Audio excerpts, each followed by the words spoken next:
I think most of us felt that the whole idea of Qahwa and Kalam is to have Kalam in person and to have Qahwa. Virtual Qahwa just doesn't quite cut it out. So we're happy to be reviving that series, relaunching it, restarting it, and I am particularly happy that as the first event of our Qahwa and Kalam 2.0, let's say, we have Dr. Tamer El-Leithy. Tamer is not a stranger to AUC. He earned his first degree from here in economics, and some of my students were quite impressed by that. I think either it gave them hope or cause for worry, I'm not sure, but one can start with economics and move to do more interesting stuff. Dr. El-Leithy is visiting us from Johns Hopkins University, and he's been giving a series of lectures last week and this week. Those of us who work in Mamluk history and Mamluk studies are very familiar with Tamer's early work in his doctoral dissertation on Coptic conversions in the Mamluk period, and his use in particular of very special Coptic Arabic archives and documents that have been little used by other scholars. The Qahwa and Kalam series is meant to bring to our students and to the campus community in general new and ongoing research in Arabic and Islamic studies. So we try to share with the community what we as faculty, but also what some of our visiting professors are doing in terms of their most recent research. So today, Dr. El-Leithy will be sharing with us some material from his ongoing second book project, which speaks about or argues for a very brief Coptic Arabic Renaissance in the 13th century. Please join me in welcoming Dr. Tamer El-Leithy. And please help yourselves to refreshments and coffee. There's refreshments at the back. I know that some of you will have to be leaving a little before 2 for class, but we will continue here in the hall. If any of you have questions, we intend to be here at least until 2:30 or whatever. So please join me in welcoming Dr. Tamer El-Leithy. Thank you. Introduction. As Amina said, I did my bachelor's here, and I'm very happy to be back. Many things have changed. It's been a minute, but I'm very glad to be back. Okay, so I'm going to talk today about the 13th century so-called Renaissance in the Coptic tradition. One way to introduce it is to think about it as the last phase of Arabization, and I'll get to defining that term in a second. But stepping back, the significance of this will be obvious when we think first that Coptic was the last stage of ancient Egyptian, making it the final stage in the longest attested language in human history. Looking just before the Arab conquests, Coptic had flourished fairly well vis-a-vis an earlier imperial language, Greek, in fact surviving and thriving for almost a millennium before 640. So it is a remarkable story that the language shift would take place a good 350 years after the Arab-Muslim conquest, and pretty fast in relative terms, in a good less than 150 years or so, between 1050 or so and 1200. Third, in comparative terms, the Arabization of the Coptic community was pretty late. Copts came to Arabic as latecomers to the game, at least compared to other non-Muslim communities, Karaite, Rabbinite Jews, Melkite, Syriac Christians, and so on. It has its advantages. Fourth, this comparatively late, swift language shift, we must remember, was not precipitated by any formal pressure or even inducement or encouragement policies. This was not the case of Spanish in Latin America, for example. And we should always remember that the Arabization happened in Egypt well before, centuries before Islamization took off later in the Middle Ages, in the 13th and 14th centuries. Okay. The other important thing about the Coptic Renaissance of the 13th century is it ends up giving us the Coptic tradition as we know it today. Whatever is familiar about the Coptic religious and literary tradition would remain pretty stable for over half a millennium afterwards, pretty much until the 20th century, in some cases until the end of the 20th century. It takes place in the 13th century, which off the bat seems like a very odd time for a Christian Renaissance to be taking place. This is a century of crusades, this is a century of Mongol invasions, this is taking place right after the early Ayyubid muscular Sunnism, after they overthrow the Fatimids. And it's just before a period in the 14th century where the Mamluks put a series of systematic pressures on elite urban Copts that precipitate a wave of mass conversions. So it's also curious, finally, that this Renaissance is taking place in a period when there was so much tumultuous history in the internal church organization. Just one point, the see would be vacant, the patriarchate would be acephalous twice during the century, once for 17 years before Kyrillos III and 7 years after him. Okay, so what am I doing today? The questions, the problem for today. I want to describe and try to think about what did this growth, this period of cultural and literary productivity, what did it consist of? How can we conceptualize this unprecedented period of intellectual growth? How can we understand why and how it happened when it did?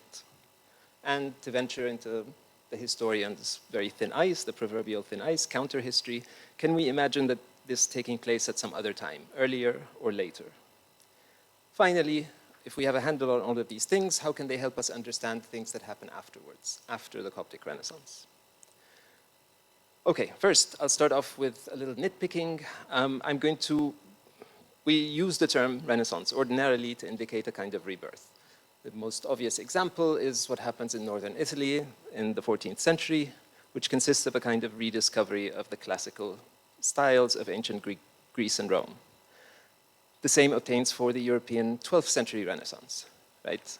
And current usage simply adopts the term for any period of cultural fertility. I'd like to start off by signaling a couple of problems with that methodological baggage that comes with the term. So I've used it here simply because it's catchy and punchy, but I'm going to argue for something a bit more mundane as a way of labeling this movement.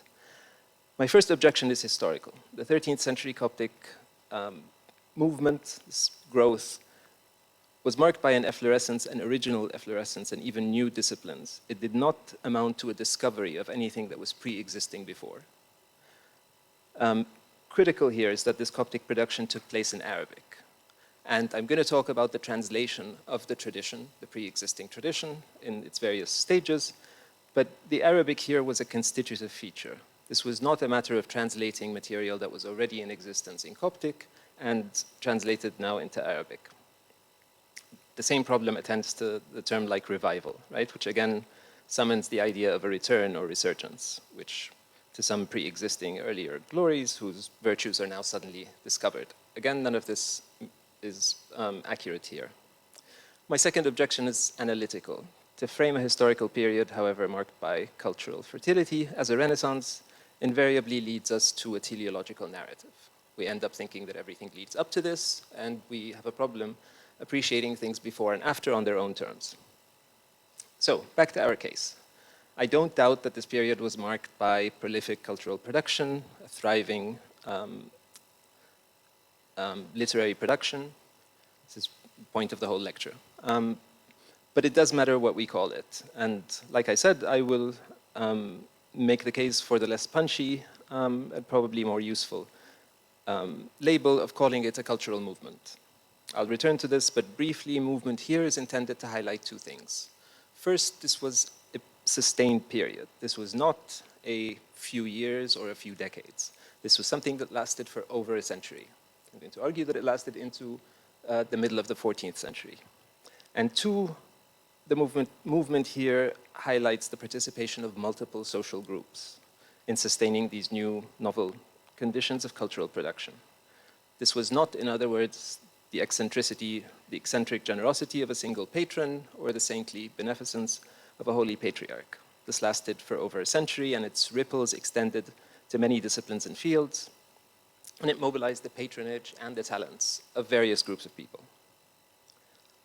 I will also argue at the end that it had a significant interface with other Arabic-speaking non-Muslim traditions, and also with the contemporary Islamic tradition and state practices. In other words, I mean it was not an internal communal development. Indeed, one of its hallmarks was its openness to sources from outside the Coptic tradition. like I said, so when was this period? It's usually dated and called the 13th century Renaissance, but we should really extend it into the 14th century, at least till the middle of the 14th century. Here is when we can trace intellectuals working in making considerable advances in fields like biblical translation and hermeneutics, beginning canon law, philosophy and theology, historical writing, and for the first time, the beginnings of a new discipline, Coptic philology, which simply didn't exist before. The end of the period, which is seldom critically discussed, like I said, falls in the mid-14th century, and we'll get to this at the end. So, before anything else, let me just clarify a couple of terms. I will not use the word Arabization to indicate language shift. By language shift, I mean the change in the vernacular, the everyday language of most Egyptians, from Coptic to Arabic. We know this happens over the course of the later 10th and 11th centuries. Of note here, like I said, is that this is taking place a good over 3 centuries after the Arab-Muslim conquests. Now, my usage of Arabization will be much wider, and let's call it cultural Arabization. And by that, I refer to the various cultural consequences of the language shift, the ripples that extended to various disciplines and fields from law, theology, philosophy, philology, and historical writing. Key players in this story were a class called the Archons, the Coptic Archons or Arachna, lay elites, right, who most often, if not all, were also scribes in the bureaucracy, the state bureaucracy, either the central bureaucracy or the bureaus of umara, military commanders. Think medieval European dukes without inherited titles. They were the patrons, but significantly also the intellectuals behind this cultural production. Okay, so a very, very crash course. How do we get to this linguistic situation as it starts in the 11th century? The first 3.5 centuries, like I said, were marked by a certain isolation. The rustic profile of the Coptic church and community pretty much kept it in isolation from the attractions of acculturation, which were mostly in the urban centers where the Muslim elites and army obtained. Of course, this began to be eroded pretty soon, but for the first period, this preserved Coptic from outside influences.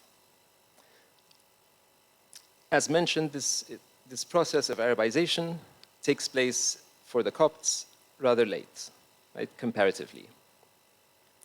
So, the linguistic,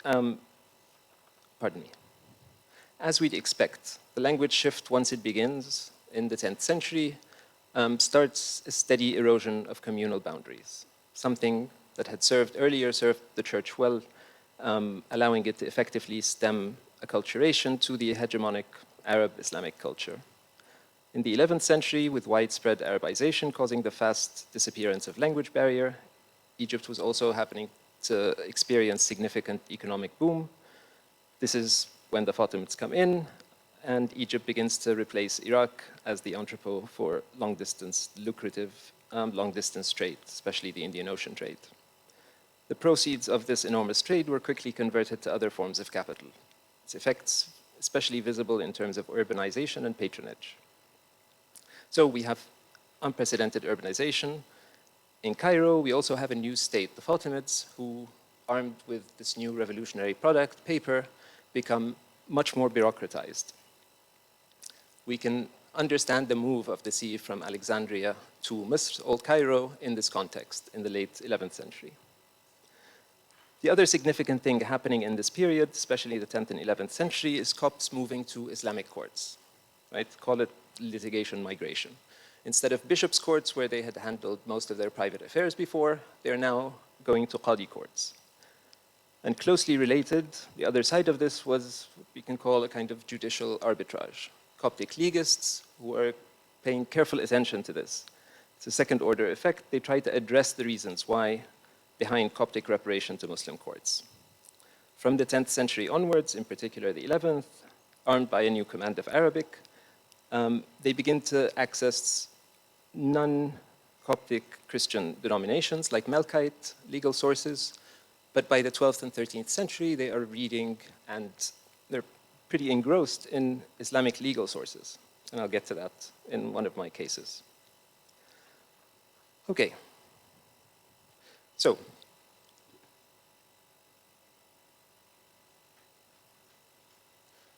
this is just a basic roadmap. We've just finished the introduction.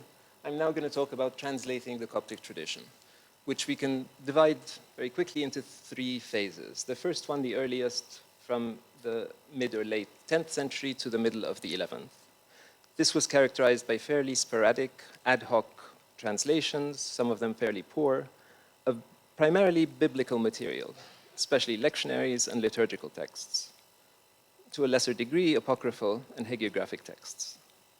One notable feature here is Copts begin to avail themselves of earlier translations of the Bible made by Melkite and Syrian Christians, as well as Egyptian Rabbinite Jews. In other words, even this early, Arabic was functioning as a cultural lingua franca, and Coptic Christians, pretty latecomers, like I said, to Arabization, were thus able to use these translations and some original compositions by other Arabized non-Muslim communities. But in general, we can still call this first phase as conservative process, the translation to preserve the Coptic heritage in a fast-changing world. Worth noting that in this period, specifically the late 10th century, we have the first original Coptic composition in Arabic. Sadia ibn al-Muqaffa, the famous theologian. Incidentally, this is also roughly the period, the 10th century, when we begin to get more and more Arabic loanwords into Coptic, into functional Coptic, and in 3 main fields, as one would expect.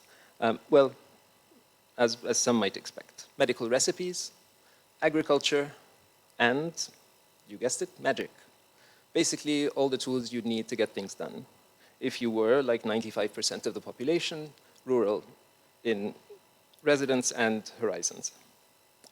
Also worth noting, this is the period when we get a few voices of strong opposition to Arabization, right? The most famous probably being the Apocalypse of Pseudo-Samuel, which now we date to the 11th century, and Pseudo-Sawiris, who also wrote in the 11th century. Both of those anonymous authors were likely monastic background, but they would quickly be taking the losing side. The second phase is probably the most significant here. Translations are now happening on a larger scale in the second half of the 11th century, and in 3 main fields. Canonical texts assembled at the end of the 11th century. This is key because unlike earlier translations, here we have a process, a new generative process, a process of gathering, translating, and reworking Coptic canon law, something that was closely tied to 2 active patriarchs in the later 11th century, the same guys responsible, in whose time we have the movement of the sea from Alexandria to Old Cairo, Christodoulos and Kyrillos II.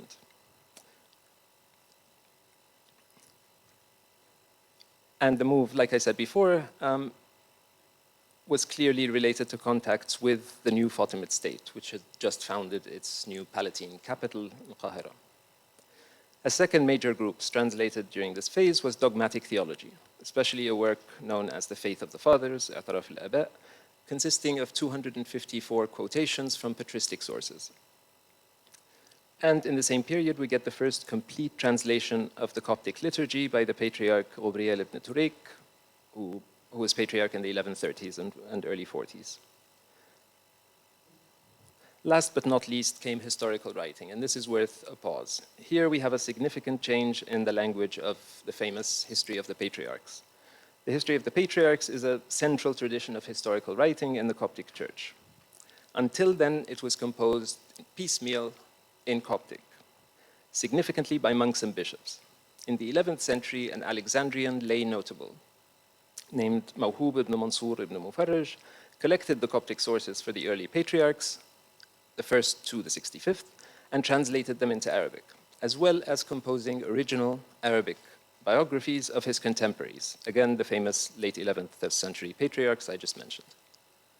Mawhub's continuators, the people who picked up the task after he died, again, significantly were 3 lay notables who continued his tradition, giving us the biographies. Together, we can call this the second part of the history of the patriarchs. The first part is the Coptic that was translated. This is the new original Arabic compositions. Again, notable here is that this phase of the Coptic translation movement was not merely a matter of transposition, Obviously, translation is never that simple. But here, this clearly involved selection, pruning, synthesization, that should make us remember that this was a hermeneutic and generative process. So this phase was a crucial hinge. Not only were extensive translations produced in numerous fields, many of them were synthetic works that for the first time produced outlines of the Coptic tradition as we would come to know it. Conversely, the other side of this, starting from 1200, we have barely no original literary compositions in Coptic. A singular exception is the martyrdom of St. John of Fanijwit, and students of Coptic have noted that its Bohaira Coptic style they've described it as weak. If we just turn for a second, I've been mostly talking about the church and about the world of literacies. If we just turn briefly to the world of the laity on the ground in the villages.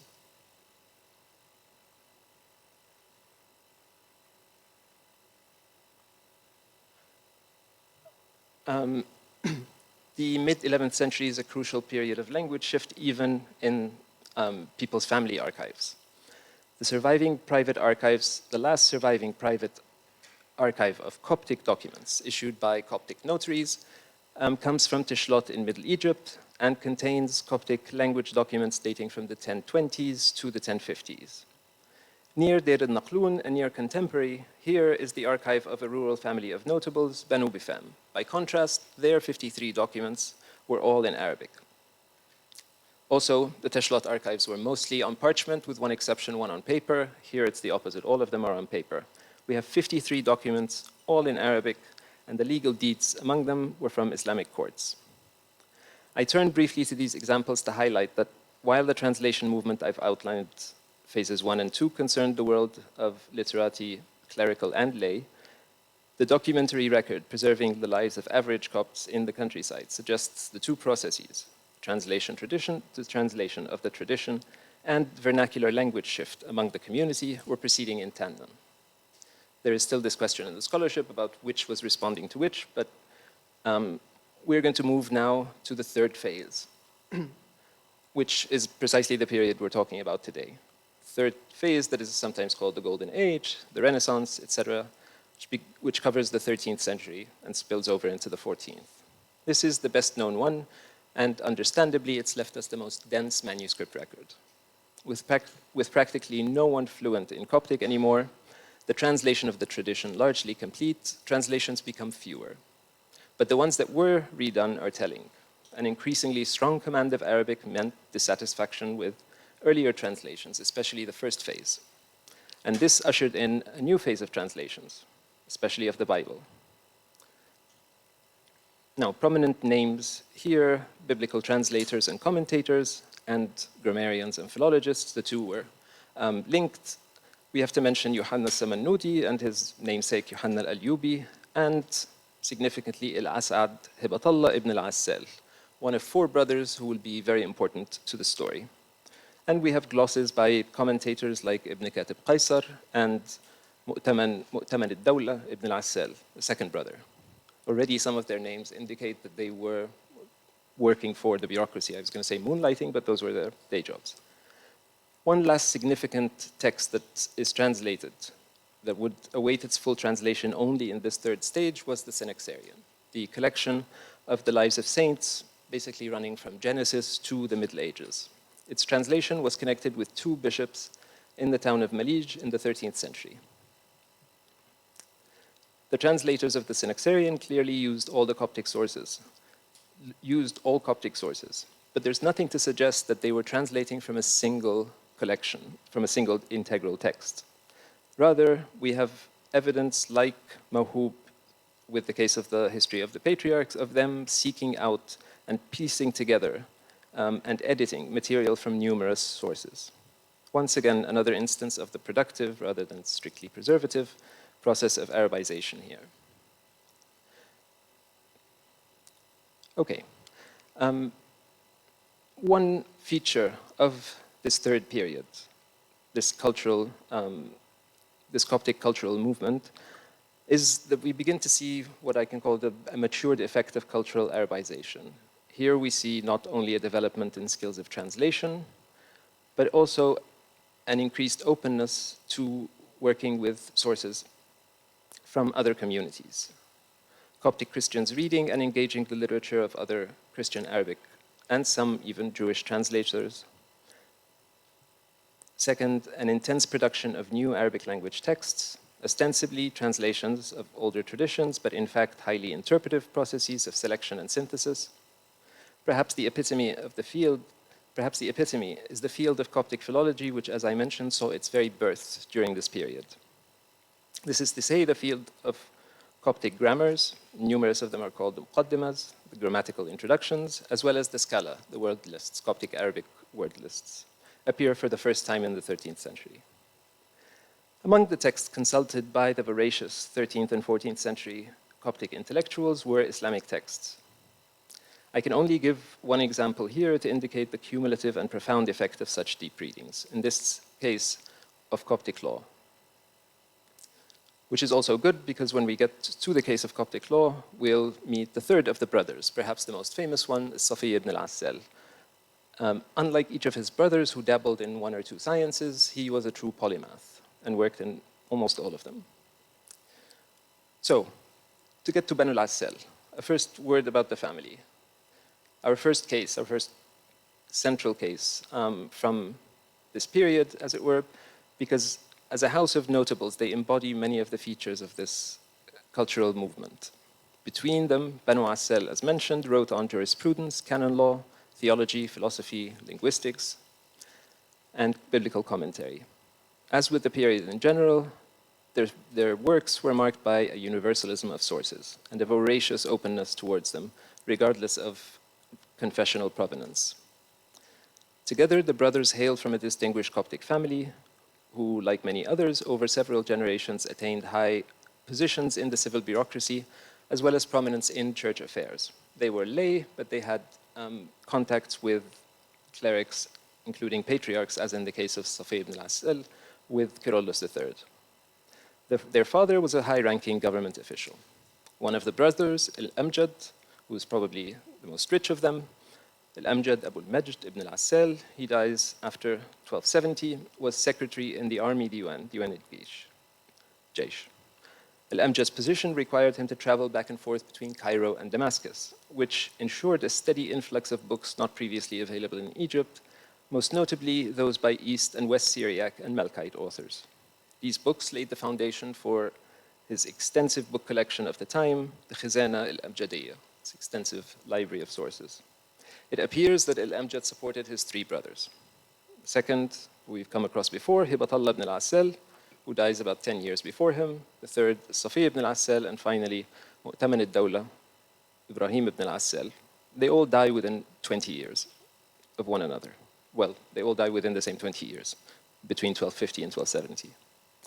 The four appear to have been the nucleus of a close-knit scholarly community, a network. And they've been described as the center of this golden age. We can trace to varying degrees their connections with several other luminaries. Ibn Katib Qaisar, for example, whose name indicates that his work in the bureau of an emir, and who worked in theology and biblical commentary, was one of the people in that circle. Ibn al-Rahib, who flourished around the middle of the 13th century, whose father was the instructor, the preceptor of the Banu al-Assal brothers, and who was an encyclopedist himself, composing works in theology, linguistics, and historical chronicles. The latter text was his chronicle, was a major source for another Coptic historian of the period, Jirjis ibn al-Amid ibn al-Makin. I could go on, but the point here is that the case of Banu Assal, perhaps more than others, we can document a scholarly network. Again, why I prefer to think of this as a movement. These are people who read and studied together, loaned each other books, and traveled together. The brothers and their networks likewise illuminate the links to the bureaucracy. As lay authors, many worked in the bureaus, like I said, central and those of the Omara. And the brothers also reveal another case I just mentioned about the openness of these authors to non-Coptic sources, in this case, actively seeking them out. And this brings us to Coptic philology, which, like I said, sees its birth during this period.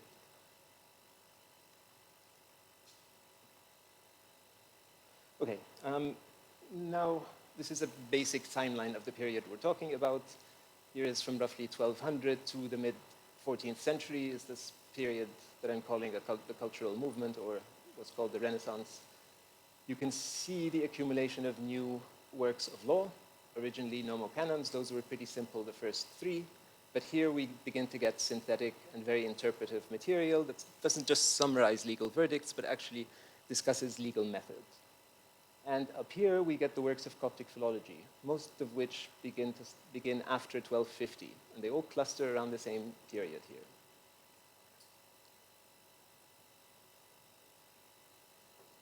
Okay. So philology, literally the love of texts, right? And we can almost hear and smell this appetite they had. But first to remember, philology at this point in the 13th century was an academic, indeed a kind of nostalgic project. Nobody was speaking Coptic anymore, and if we think of the emerging field, which pops up suddenly, as I've shown, around the middle of the 13th century, as an attempt, even as an attempt to rejuvenate the use of Coptic, it's very telling that the models that they employed in their grammars were all derived from Arabic grammars. Of course, the first Arabic grammars were written by Persians, but in any case. Back to the voracious reading appetites of 13th century Coptic literati. Consider their Jewish contemporary, near contemporary, Maimonides, who dies 1204, so just before them, half a century before them, who had fled North African Almohad pressures and settled in Egypt. He was definitely held in high esteem by non-Jewish intellectuals. And in fact, the fact that he wrote in Arabic at least some of his works, like the Guide of the Perplexed, Dalalat al-Hayrin, meant that he could be read by non-Jews. We now know that the first to quote him, less than 2 generations after his death, were the aforementioned Al-Asad and his brother Al-Mu'taman and Ibn Katib Qaisar. So 3 from that very circle were the first Copts to quote Maimonides.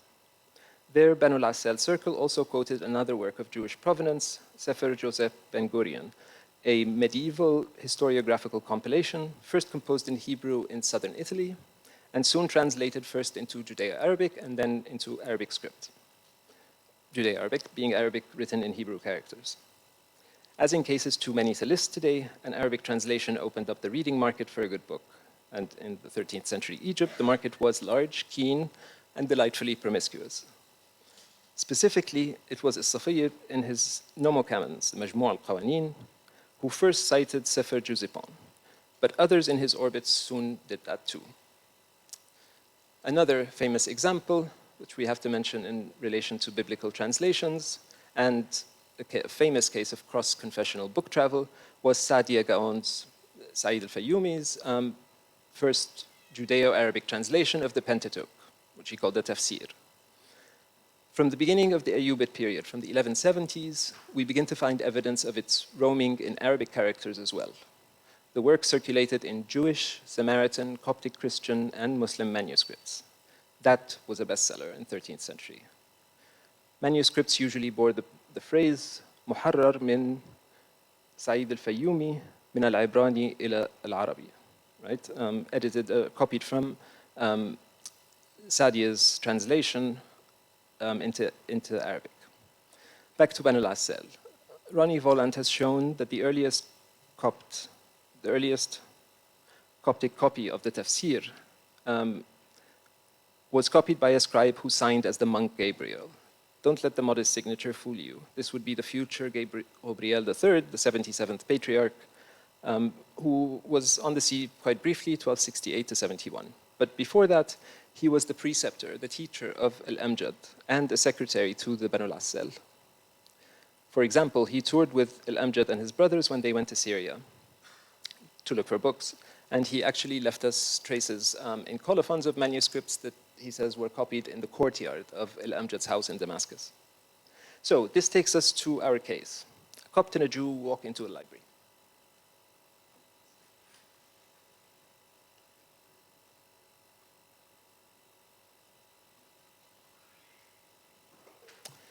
The case is recorded in the preface of a Coptic manuscript of Sadia's Tafsir. It took place in 1242.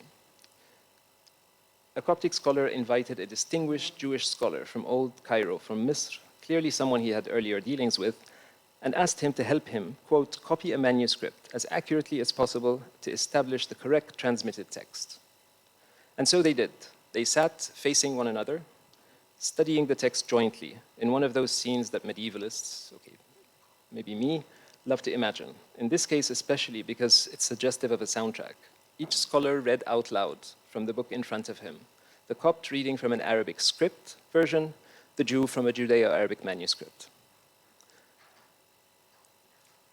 The Copt duly noted all the textual variants between the two versions in his own copy, and he incorporated his collaborators' explanations in the form of a sophisticated interlinear apparatus, as well as marginal glosses. We can see them here, but zoom in later and you can see his abbreviations. And he has a whole sigla for ziyada, for ones that came from Rumi Greek sources, from another copy, nuskha ukhra, from Ibrani, and so on. There are many more. I am running out of time, so I'm not going to read you his whole preface, which is very telling. But all I can say is that through his work like this, he basically reverse engineered Sadia's translation practices. He basically developed the methodology backwards from how Sadia translated. When Sadia avoided repetition, when he contracted sentences, and so on. The story is fascinating in its own right, and I bring it here as an example of the dense networks of intertextual citation. The case is dated to 1242, and it could not have taken place in the first or second phase of translation, I would submit. I cannot but close this part with a quotation from Ibn Qabr, who, when he was questioned about his inclusive approach to others' texts, concluded by saying, "Eminent men do not gather gems without being interested in pearls. They pick out what is suitable without harping on the differences." If it sounds like I'm arguing for some medieval ecumenism and harmony, please stay with me. I'm not. Okay, now to briefly get to law, which was my second case. Oh, I'm sorry.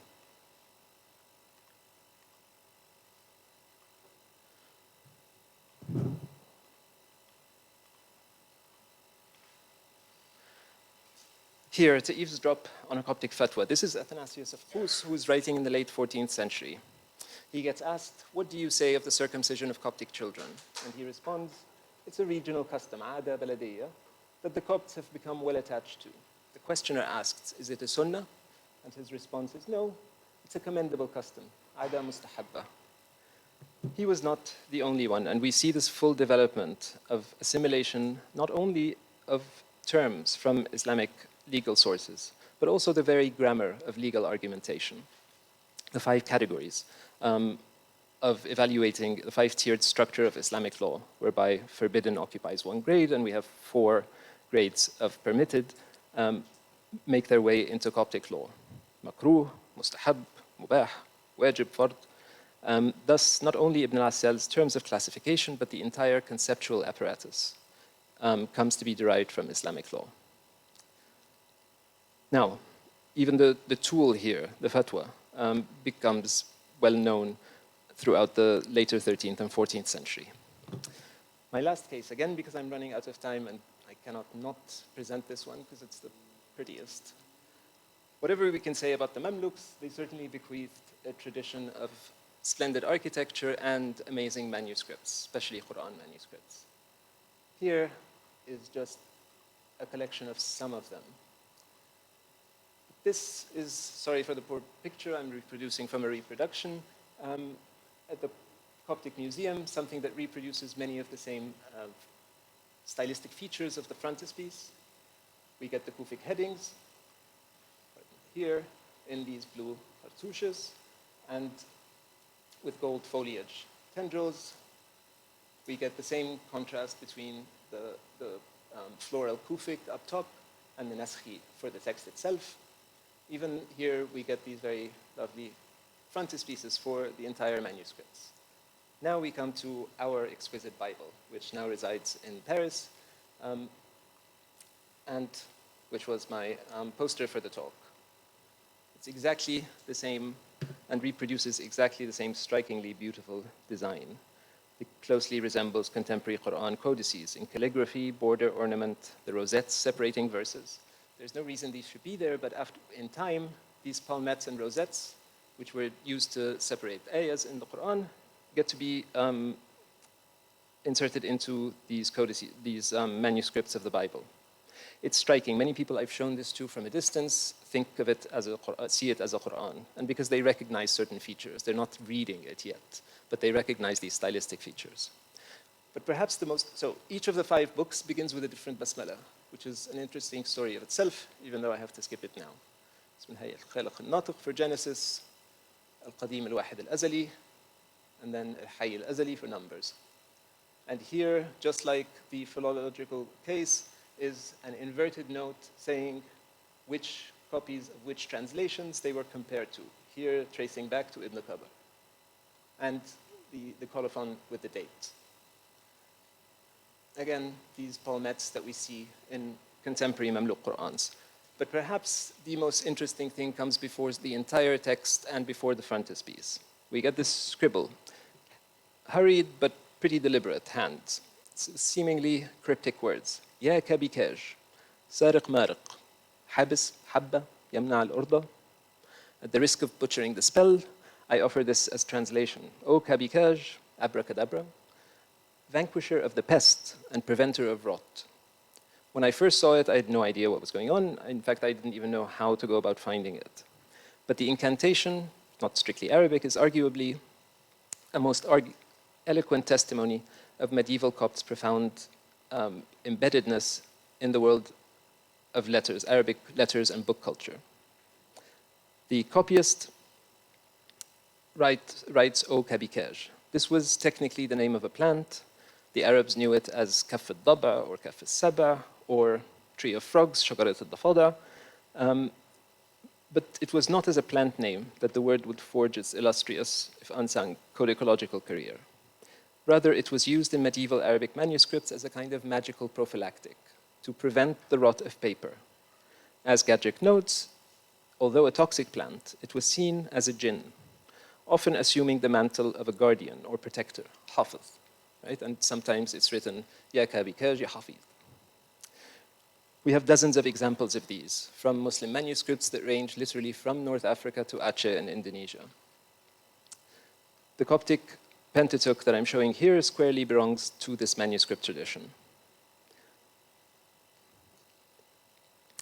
Before this point, Copts and Jews were referring to their scriptures with words like Mushaf.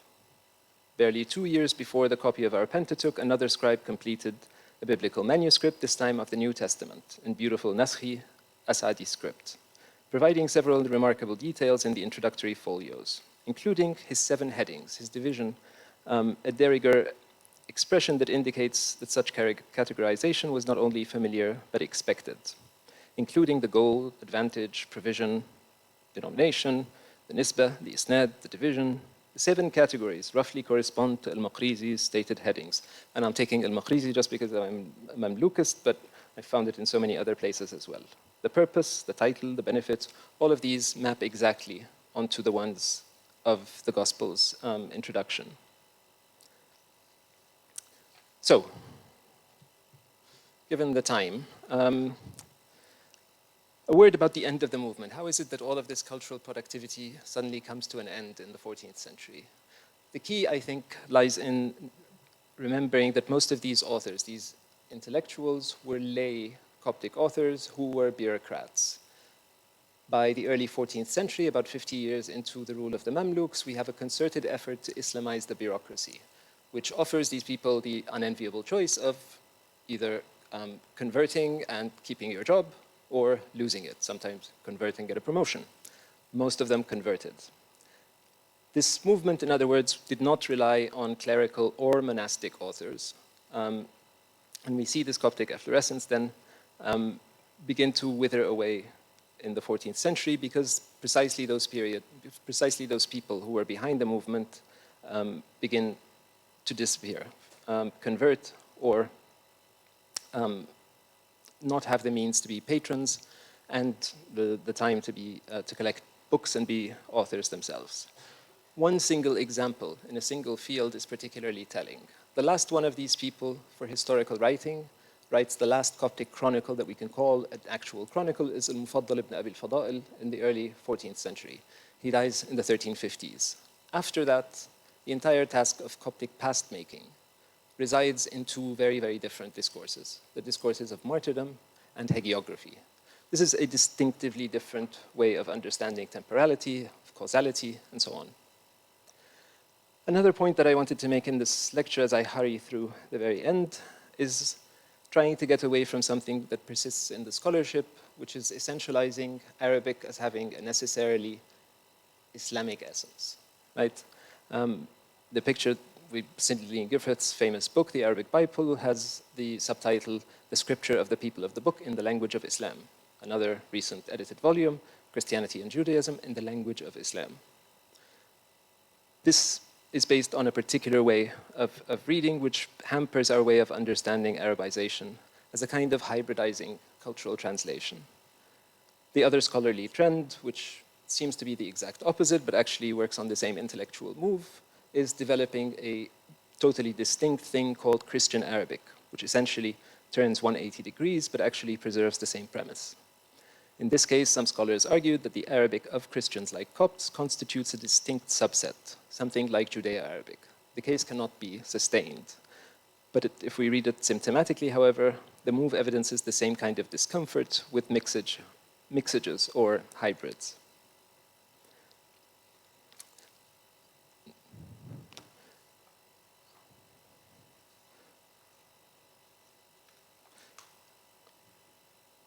Proposition then. So what I'm saying is that the borrowing of either these legal terms or categories, either content or style, is hardly ever a simple transposition, but rather a translation.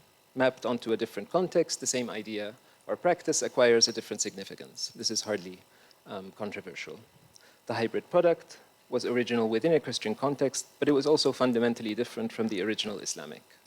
And I would argue here, the proposition here is that it also affects what we can call it.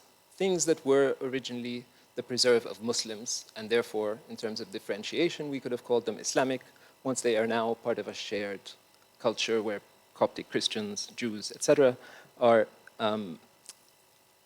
availing themselves of these resources, should no longer be called Islamic per se. So we talked about how the period begins, how it ends. So what I'm proposing we think of Arabization as a whole is to think about it as cultural translation. And as with the case of Kabikaj, the tracing of the origins, Kabikaj turns out ultimately to be the name that was given to the king of insects in some tellings, some narratives, the king of cockroaches in India. He was the one who was supposed to protect paper from rot. Now, this tells us something, right, about the travel of a certain name, but it barely tells us how we can understand Kabikaj working for the Christians and Muslims who used it to protect their manuscripts. Arabization, like the story of Kabikaj, is not a story of roots, it's a story of movement, it's a story of routes. Thank you.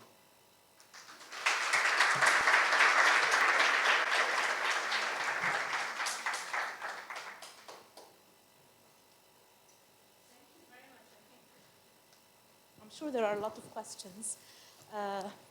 I know some of you will need to go to class, so whoever needs to go to class maybe will want to ask their questions first. We can give you priority.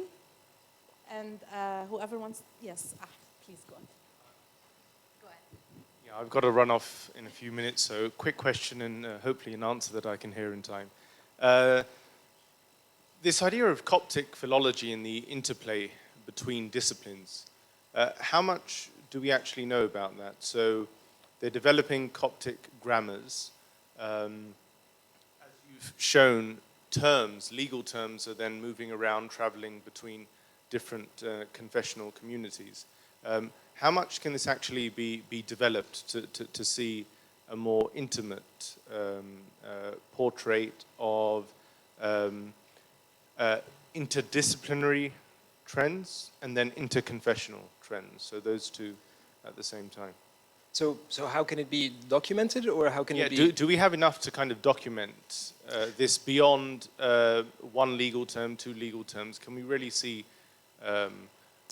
We have citational practices mostly in the middle of the 13th century. We have far fewer of them afterwards, where we know who read what, right? And we have some indications of the Khazana al-Amjadiyya, what titles were in it, right? So there's a smoking gun as to who was reading what, right?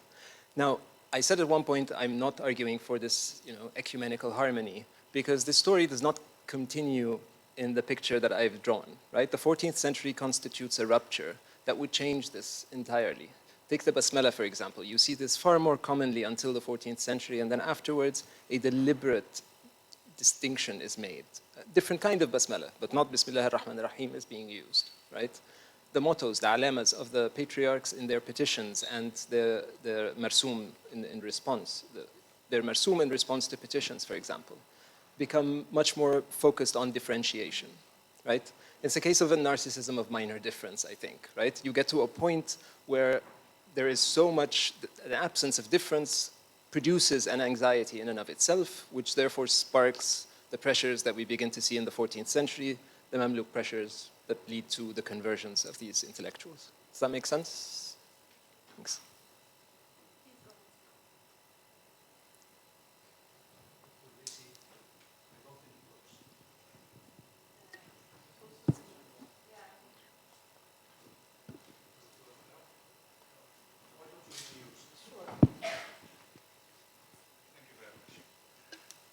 Dr. El-Leithy, your lecture was profound and outstanding, very rich, and can take hours to comment on.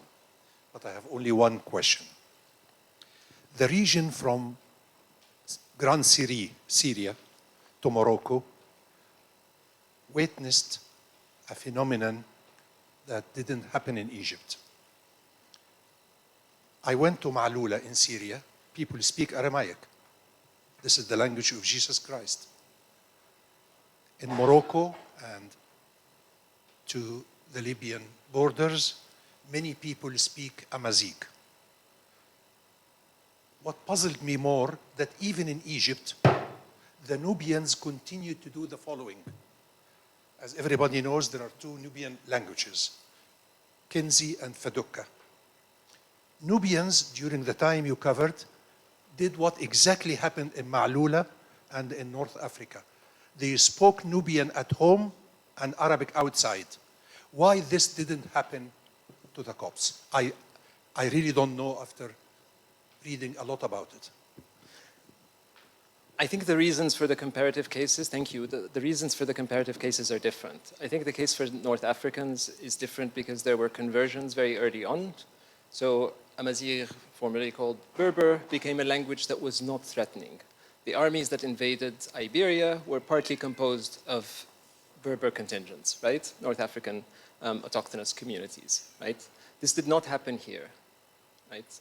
In Persia, Persian survives, right? Because conversion happens pretty early on. There is a certain trepidation around the use of the pre-Islamic past, but once things settle down by the 9th and 10th century, people begin to dig into that and without any qualms at all, right? The case of Syriac is probably the best comparison, and there we do see a tradition that continues within the Syriac Christian community to preserve both Arabic and Syriac. In a way, this didn't happen here. I have no definitive answer. Aramaic, I'd have to say, was more than decimated, right? Ma'lula stands as the one exception. But Syriac does present especially that there was a Syriac Renaissance around precisely the same time, slightly earlier, the 12th and 13th centuries. I cannot answer that. I think it ultimately, maybe that's because I worked on conversion, would have to do with the relationship in time between Arabization, which happens pretty late for the Copts, and then Islamization, which happens centuries later, which means Coptic had disappeared entirely. There was no room for it to become a language of Islam, right? This is very, very schematic terms, right? As opposed to what happens with Persian. But a more sustained comparison with Syriac is beyond what I can answer now. Other questions? Mark? Mark and then Lena. Because of the recordings, to make sure it's... Thank you. I was going to ask, I think you stressed repeatedly that the people involved in this literary efflorescence, renaissance, what do you want to call it, were lay people and not people attached to the monasteries or somehow in the clergy. Why is that? I find it quite curious to hear from you that, say, the monks or the people in the clergy were not involved in the first instance. Would you speculate on why that was the case? I don't know, but I can think with the question in that the last voices we have in opposition to Arabization are monastic voices, right? They are the last people who are against the trend of Arabization. I don't know, perhaps it has something to do with the fact that it is these lay authors that were marked by this openness to outside sources, which is what undergirds what we see, what we call this efflorescence or movement or renaissance. The monastic scriptoria were involved in something more conservative, a preservation of the tradition. There are still hagiographic texts and martyrological texts which do have monastic provenance. Those are, for me, in my period, like through the early 16th century, those are the only new compositions that we can fairly, even though they're anonymous, we can deduce something about their origin and that it is monastic. I don't know if that answers the question.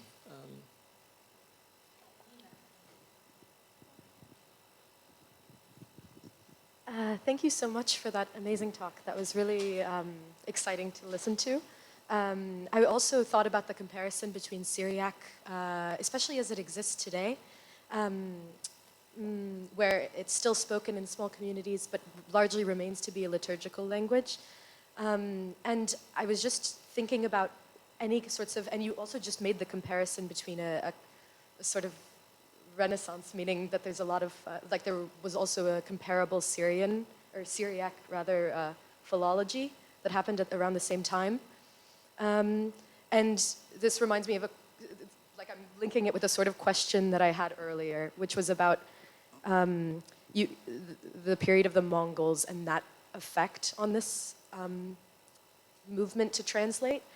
And I was wondering if there was any kind of exposure in Egypt to texts from the Persian world because of the Mongol invasion and because of immigration happening here of Iranians at the time, or of Persians. If that had anything to do with an interest to do this kind of work and write grammars, and if that was also the case with Syriac. Yeah.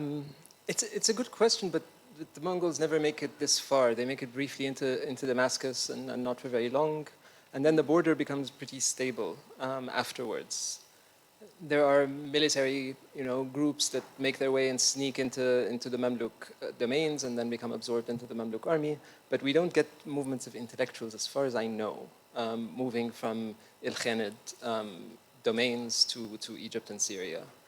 In fact, that border was probably stabilized as early as the Fatimids, right? The Fatimids, then the Ayyubids, who inherited it, made it a confederation, but there is still a split between them and the Abbasids on the other side. And then the Mongols come and they take over the Abbasid domains and push it a little further. But I think by then there's also, a linguistic divide that wouldn't have favored people if they were looking for a place to go.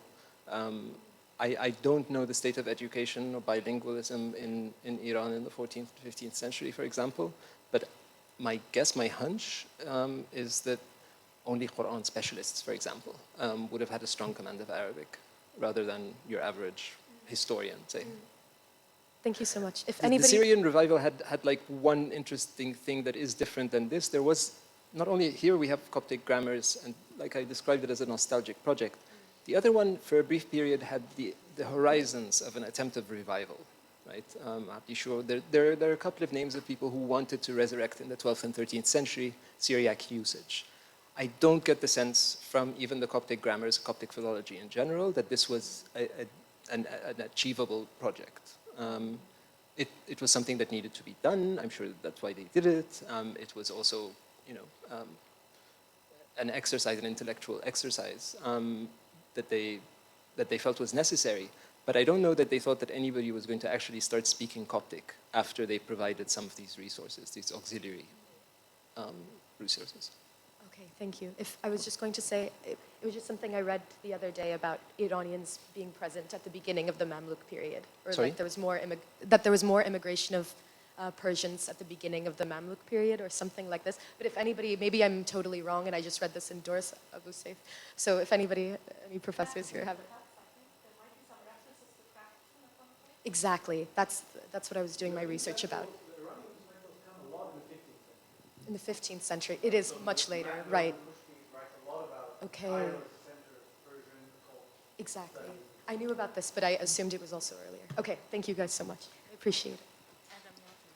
Thank you so much, Tamer. I mean, it's really quite exciting stuff. I cannot wait to see it published, and it's very interesting. It's also kind of sad in some ways. I mean, the story. I mean, you didn't tell it in a very sad way, but I mean, it's actually quite a sad story because, although I mean, we've talked a little bit about these comparative examples of, you know, the pre. I mean, I want to call them pre-Islamic languages, but these pre-Arabic languages or whatever, all had a different kind of history, and of course Persian is held up by, especially by Iranian nationalists, as being kind of exceptional in this regard. But I mean, you know, what you're describing here is very interesting because, and this is my question, so it tells us something. I mean, apart from the fact that these people are Christians, it actually tells us something about literary production in the Ayyubid and, you know, kind of in this period of time, which is actually a big question in intellectual history about Egypt. And then, because we know by the time you get to the 14th century, you know, it's probably the biggest source of scholarly learning anywhere in the world outside of China. And the prehistory of that is really quite confusing to us. You know, we don't really understand what is the development of institutions. We know it has something to do with scribes, and you mention it, but it's very interesting, especially the cultural production that's directed by a single family, right? So that's not a question, but I think there's a clear link between your work and work of other people trying to understand, you know, the post-court phase of Arabic intellectual production. The question I have, so I have occasionally by accident worked on poets from the, you know, kind of 12th and 13th centuries who have Christian origins, and it's mentioned in passing that they have Christian origins, and then they don't talk about it. So the question really is, what is the connection between this kind of, you know, literary production, the overlap between the personnel in the sense that there are Christians in the imperial administration, and then the way that their biographies are recorded in historiography? And to what extent is their Christian identity sort of suppressed, or it's not mentioned, or is conversion something that's not, I don't know why doesn't conversion receive more attention biographically? It certainly will in the 14th and 15th century, and people as far back as 4 generations having a Christian ancestor will get the epithet Al-Qibti after their name, even though they've been arguably good Muslims for 3 generations, right? So this is something that definitely comes on after the first half of the 14th century, when we have these pressures. Lots of people convert. Turns out we can't really quite understand what the Islam of these new people is like, and we have very suspicious people like Maqrizi and Ibn Taqi-Birdi who are just horrific, right? Who see a conspiracy behind every conversion. But it becomes something that biographers become increasingly interested in. You know, for an earlier generation, Ibn Mamati as a bureaucratic lineage, right? They're Christians first, and then their conversion happens. We don't see it. The biographers of them in the 12th and 13th century are nothing like what you would see for Coptic and Coptic convert families in the later 14th and 15th centuries. This becomes like the spotlight or the third rail in the later period. Yeah, it's very interesting that all of a sudden becomes much more. I mean, you've already put the lie to this whole idea of Christian Arabic, right? I mean, you demonstrate that there is no kind of sub-dialect of Arabic that Christians are using, and they're able to produce literary Arabic. But it's very interesting for me that people who are converting, especially converting later in life, or have had access to institutions of Arabic learning such that they can have a kind of, you know, scribal or literary career, and that they just sort of happen to be Christian. You know, they happen to have one point been from Christian origins or haven't been Christian themselves. It's kind of mentioned in passing in this period. I think there's a question at the back before I had a question about the two limits of the periods that you're talking about. So more about the canonization, when the canonization of the Islamic tradition happens, when it there's a. If you could talk a little bit about the power dynamics in that period, and also about the pictorial representation, the way the page is edited with all the colors, etc. What is the origin of this? So which century do we start to see the page presented this way? Okay, so the first one is about canonization of you mean law? I mean, you're talking about canon law, or Canonization, you were talking about basmala, uh-huh. but the strict, you were talking about strict separation starting from 14th century between the words. I can still find it in a few 16th or 17th century cases, but it's far, far less than before. Right? Okay. I took it as an example of things that were shared and without complication in the 13th century, which they have a different valence from the 15th century onwards. And my argument, I think, is that the 14th century constitutes a rupture in the communal memory, most specifically because of these mass conversions that makes this kind of erosion of difference as problematic to both sides, right? Does that make sense? Yeah. And your second question was about the way the page was edited. So a little bit like in the Quran. So where do they get this page presentation from? That's a very. I don't know. I have no smoking gun here, except to say that they must have seen these books, thought they were splendid, and thought that that was the most respectful way you can produce your scripture. Right? So seen in the Islamic tradition, so to speak. Right, which then becomes the tradition, right? Yeah. Mark. The period that you proposed for this efflorescence, of course, coincides with the period of the Crusades, for the most part, right? So I do wonder to what extent this shift to Arabic has a political dimension as well. I mean, to what extent do Coptic authors position themselves as Arabic speakers, as a kind of expression of political alignment? I wonder whether there's a kind of overtone here that is overtly political. The process begins well before the Crusades, which is one answer. The process is already underway from the later 10th century. It picks up steam in the 11th. But it's also happening not just for these literati that I was talking about today. It also is happening on the ground. And there is, an argument, a sensible argument, that the church and intellectuals were catching up with what was happening on the ground, trying to remain relevant to a flock that no longer understood, Coptic sermons. We have actual missives saying, send us somebody who preaches in Arabic, because these guys who preach in Coptic, the words go right over everyone's head. But it's a process that begins much earlier. The second point is, in our ecumenical frames in the modern period, we think of Christians. There are Franks, here are Copts. I don't think anybody in the 13th century had any mistake about what the Franks would have done with Copts who were, heretics, and heretics are often worse than heathens. There were a couple of instances of popular uprisings against Coptic Christians. The Cypriots, attack in the middle of the 14th century Alexandria, and there are some reprisals against Coptic property, right? But there's never a confusion, there's never the charge, a serious charge, that they're going to be a fifth column. This only appears in a couple of texts that are polemical texts against Coptic bureaucrats, a cluster of them which start from like the 1290s to the 1350s. There's 6 of them. In 2 or 3, they say, they might aid the enemy, right? It almost seems like a logical proposition rather than... So since I have a mic, can we actually relate those polemical texts to the Renaissance? Could they in any way be a reaction against not only an integration, but a flourishing of these bureaucrats who both were maintaining their positions within the administration, but also developing an intellectual tradition of their own? Could the polemics be itself a reaction to that?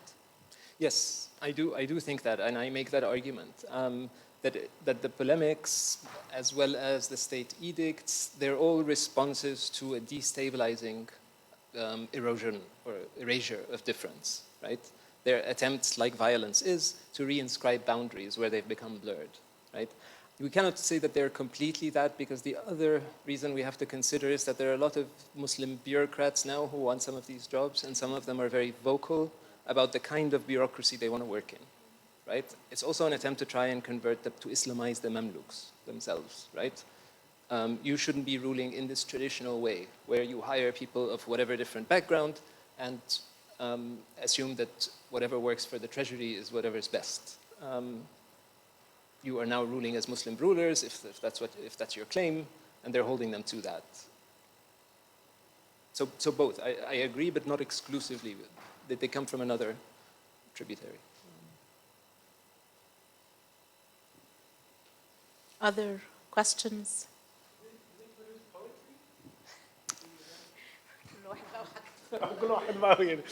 The grammar, some of the introduction grammars are rhymed.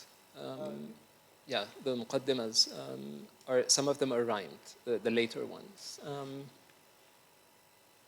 So the reason I mean, Ibn Matruh is this late Ayyubid, early Mamluk poet, and he has a Christian origin, and he's a very important court poet at the time. And it seems to me that, if we could, I mean, there is lots of biographical and cultural overlap between these characters and things. So I'm just curious whether there was also poetic production. It's a very good question, and I don't know. But it's certainly one I should explore more.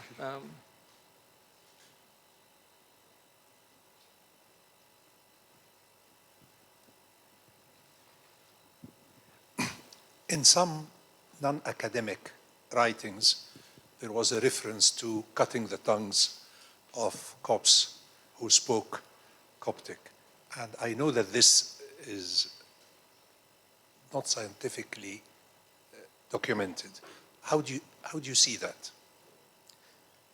I agree. I've never come across a source that mentions. But I'm sure you heard like that some people say that. Yeah. Again, to think about it symptomatically, it's a way of trying to explain something at the language loss that happened a millennium ago or so, or a little less, by resort to a common martyrological frame, right? It's a pressure. I mean, what is a martyr, right? There have to be pressures, coercion, for a martyr to be a martyr. Otherwise, he's just a suicidal guy, right? And here is the same thing. If you think about language shifts as a language death, right, then you don't want it to be what I think it is, if we're going to use that metaphor. Anyway, you have to think of it as the product of force changed, as a coercion, right? But that's only if you hypostatize language and think about it as an actor in history, right? Language dies, language does. Rather than look at the people and their decisions to move from one language to another and try to understand the logic of that choice. I raised this one because I like your analysis. What happened is a combination of historic, social, economic factors. The other theory of cutting tongues cuts the whole story in 6-7 words, and escapes the answer to the points you raised. It is much complicated than cutting tongues, especially that they usually relate cutting tongues to al-hakim ba'amrillah. Right. Who Most did all of it kinds happened things, during his time. But I never read it in a profound academic writing, but it is repeated journalistically. Right.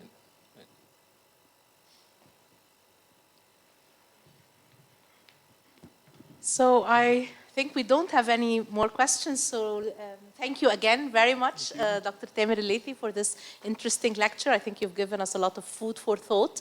Thank you for coming back to AUC. And everybody, if you have any other questions you want to ask, maybe we can do that informally before you leave. Thank you again. Thank you. Thank you all.